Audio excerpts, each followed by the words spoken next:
Waouh! L'Algérie vient de se faire éteindre par le Nigeria, mais d'une manière. Moi qui pensais encore une fois qu'il allait avoir une belle confrontation entre les deux équipes, pas du tout. Le Nigeria aujourd'hui n'a même pas voulu discuter avec eux, pas du tout. Ils n'avaient pas le temps. Ils ont tellement étouffé l'Algérie que ces derniers ont préféré rester dans leur camp. En première mi-temps, ils étaient dans leur camp. C'était pas du tout la même tactique que face au Congo. Ils étaient là dans leur camp, ils pressaient pas. Et quand ils avaient le ballon, ils paniquaient. Je sais pas pourquoi ils paniquaient. Ça faisait que dégager. Vous-même, regardez les stats.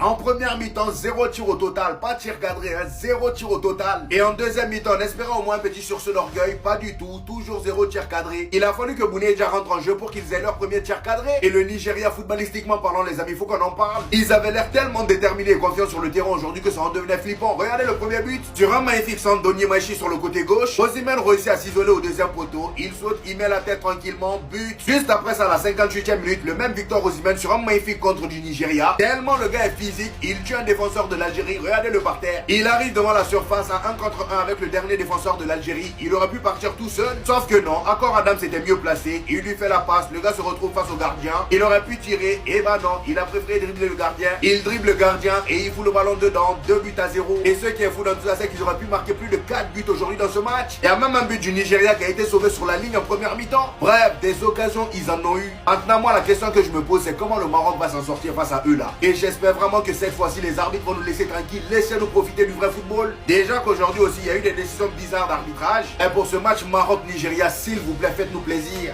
Les travaux que propose le Nigeria dans cette CAN, faut juste applaudir. Personne ne les voyait à ce niveau-là. Et avant toute chose, encore une fois n'est pas coutume, l'arbitrage est encore au cœur, au centre des attentions. Sur cette main, l'arbitre n'est pas revenu dessus et il n'est pas allé voir le VAR. Sentiment d'injustice pour les Algériens que je peux comprendre parce qu'un pénalty à ce moment-là du match aurait pu inverser la confiance. Mais je suis désolé, regardons-nous droit dans les yeux. Le Nigeria a tout simplement été supérieur à l'Algérie. Et je pense que même les Algériens, au fond d'eux, savaient très bien que moi, je suis objectif. Je suis pas là avec la fitna pour dire ouais, je sais pas quoi. D'ailleurs, j'avais plus d'affection pour l'équipe d'Algérie que celle du Nigeria. Mais vous avez pas fait un grand match. 57e minute, vous aviez pas encore tiré au but alors que le Nigeria était déjà à 10 tentatives. Quand tu vois le match d'Osimhen et quand tu vois par exemple Lucas Zidane sur ce but-là qui passe complètement au travers, on ne sait pas pourquoi il saute, la balle elle passe en dessous de lui.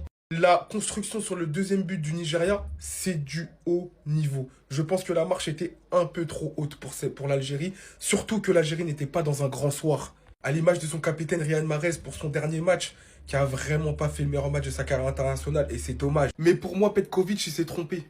Comment tu peux laisser Imad Abdelli sur le banc en l'absence de Benasser? T'as préféré Zerouki et la bataille du milieu qui a été l'une des clés dans cette rencontre, tu l'as perdue. Tout simplement parce que pour moi, c'est Imad Abdelli qui aurait dû jouer. Défensivement, avec le ballon, il t'aurait apporté une certaine stabilité que n'avait pas ce milieu de terrain de l'Algérie. Et bien d'autres erreurs. À la mi-temps, il aurait dû faire des changements. Il aurait dû faire rentrer même 2-3 joueurs Kebal qui restent sur le banc. C'est dommage. Mais la meilleure des deux équipes est passée sur ce match-là. Gars, c'est du jamais vu. C'est le GOAT. C'est l'un des meilleurs entraîneurs que j'ai jamais vu en Afrique. Ce qu'il a fait de cette équipe du Nigeria, masterclass. Et c'est pour ça que du côté du Mali, on aura éternellement des regrets. Le pressing, le contre-pressing, la qualité technique, c'est quasiment du jamais vu ce qu'ils ont proposé sur le terrain face aux Algériens. C'est la meilleure équipe qui s'est imposée là aujourd'hui. Eric Schell, tu mérites tout ce qui t'arrive. Et je suis content. J'espère que tu remporteras cette Coupe d'Afrique des Nations. Il y en a plusieurs qui ont parlé au sujet de son comportement. Je l'ai vu de mes propres yeux. Ce bougla, c'est un chacal. Il lâche rien sur le terrain. Regardez l'extension. C'est pour ça qu'au final, c'est un compétiteur, c'est un champion. Il a de l'exigence. Je vous promets qu'à 2 buts à 0, 95e minute, il courait encore sur le terrain. Il mettait encore la pression sur les défenseurs. Il mettait la pression sur ses partenaires pour qu'ils mettent l'agressivité face aux adversaires, qui n'a pas été le cas des Algériens. Et je vous dis un truc, le meilleur joueur de cette compétition, mais c'est sans aucun doute Osimhen. Il a tout pour lui. Ils ont le meilleur joueur et le meilleur entraîneur de la compétition. Je vous dis, Eric Schell, retenez bien son nom, il va marquer l'histoire de ce sport. J'ai jamais vu ça dans le football africain. Maîtrise technique, pressing, contre-pressing, il y avait tout. C'était effrayant. L'Algérie vient de se faire fouetter en 4K. Le match aujourd'hui, c'était un rituel d'humiliation. Le Nigeria, ils sont venus aujourd'hui juste pour s'occuper de leurs petits.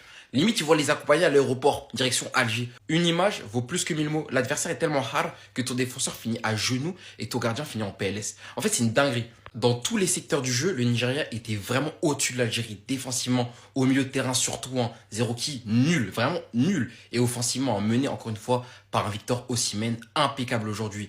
Buteur sur le premier but du Nigeria, superbe tête piquée qui vient tromper Lucas Zidane. Et à l'origine du massacre que je viens de vous montrer, hein, super altruiste, il joue superbement bien le coup. Non, franchement, c'est très très fort. Quand il casse pas les couilles, quand il crie pas sur ses collègues, rien à dire. Mais bon, pour moi, le réel homme du match aujourd'hui, hein, ce sera ce mec-là. Pouah, Osayi Samuel. Mais le match de dingue qu'il a fait, j'ai cru voir Roberto Carlos lié à Marcelo, lié à tout le monde. Et je crois, peut-être c'est le match, un des matchs les plus complets en tant que latéral droit que j'ai vu de ma vie. En tout cas, l'Algérie aujourd'hui, ça a été très insuffisant. La compétition n'est pas mauvaise dans l'ensemble, mais pour moi, rien qu'aujourd'hui, ils pouvaient vraiment me faire. La compo n'a pas aidé. Il y a des joueurs qui sont présents sur la feuille de match, qui doivent pas être là. Zéro kill, il est nul, je sais pas ce qu'il fait là. Mahrez, avec tout le respect, même si c'est sa dernière canne, il est trop vieux et ce mec-là, mais en fait, sa performance, c'est quoi? C'est juste parce qu'il fait mouiller des meufs qu'il est titulaire. Il a pas le niveau, il propose rien, aucune créativité, aucun effort. Enfin, je sais pas. En tout cas, maintenant, on est fixé. Mercredi, on aura un Nigeria qui va affronter le Maroc, hôte de cette compétition. Le match, il va être dingue.